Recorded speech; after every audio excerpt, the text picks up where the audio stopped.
অতসী রাইসুল চলে এসেছে। বসো বাবা, ভালো আছো? ভালো আছি, মন্দ আছি, খেয়েছি কি খাই নাই, এসব আলাপচারিতা করার সময় নেই। বিকজ আমার কাছে time is money and money is time.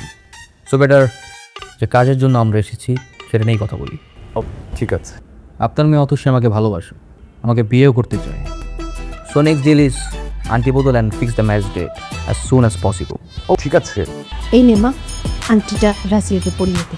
তো ওয়েট দেখি, সোনার উপর আন্টি দিয়ে এঙ্গেজমেন্ট করবো আমি? আমি আমাদের বিয়ের জন্য দুবাই থেকে স্পেশালি প্লাটিনামের রিং অর্ডার করে এনেছি, সেটা দিয়ে আমাদের এঙ্গেজমেন্ট হবে।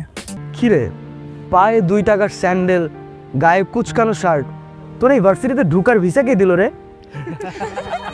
তোরা এভাবে কেন বলতেছিস? তুই থাকস কই? বাসা ভাই পাশের বস্তিতে। তুই শালা এমন একটা চিজ যে কিনা আমাদের ভার্সিটির পরিবেশটাই নষ্ট করে ফেলতেছিস। তোরা কি রেজাল্ট জানিস?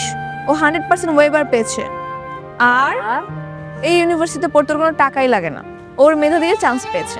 নেক্সট আমি বলতেছি, মতন স্টুডেন্টদের জন্য না আমাদের ভার্সিটিটা একদম পুরো গুলিস্তানের বাস স্ট্যান্ডের মতন হয়ে গেছে।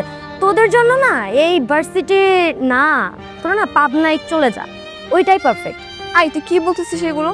কাউকে রেসপেক্ট করতে পারিস না? এখানে রেসপেক্টের কি আছে? তোর ড্রেস আপ দেখছিস, ওর জন্য এই পরিবেশটাই নষ্ট হয়ে গেছে। আই শোনো, তুমি তো ম্যাথ অনেক ভালো পারো, আমি না অনেক বেশি দুর্বল। তুমি কি আমাকে একটু ম্যাথ শেখাতে পারবে? গিফট নিবা না? আচ্ছা ঠিক আছে, কালকে থেকে তো তুমি আমাকে টিউশন করাবে, সেই টিউশনের অ্যাডভান্স পেমেন্ট হিসেবে তোমাকে আমি গিফট করবো। এবার নেবে? মানে মানে তুমি কালকে থেকে আমাকে ম্যাথ পড়াবে, তো সেটার অ্যাডভান্স পেমেন্ট হিসেবে তোমাকে আমি একটা গিফট করবো। বসে আছো কেন? চলো খামো এক লগে, আও খাম দাও।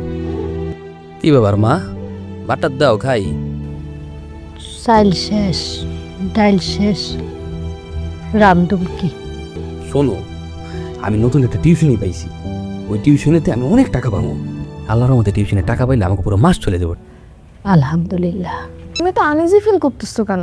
আমরা তো ফ্রেন্ড, চিল। মামা, মানে প্রতিদিন দুপুর বেলে 4 বিস্কুট খান, এটা দিয়ে কি আপনার পেট ভরে? খেতে পারবো না কি লেখা, কোনো সমস্যা না, এটা অভ্যাস হয়ে গেছে গা। আপনার ঘর তো কাছে, আপনি তো চাইলে ঘরে যেও খেতে পারেন। কার ঘর? সরি। কেন সরি কেন?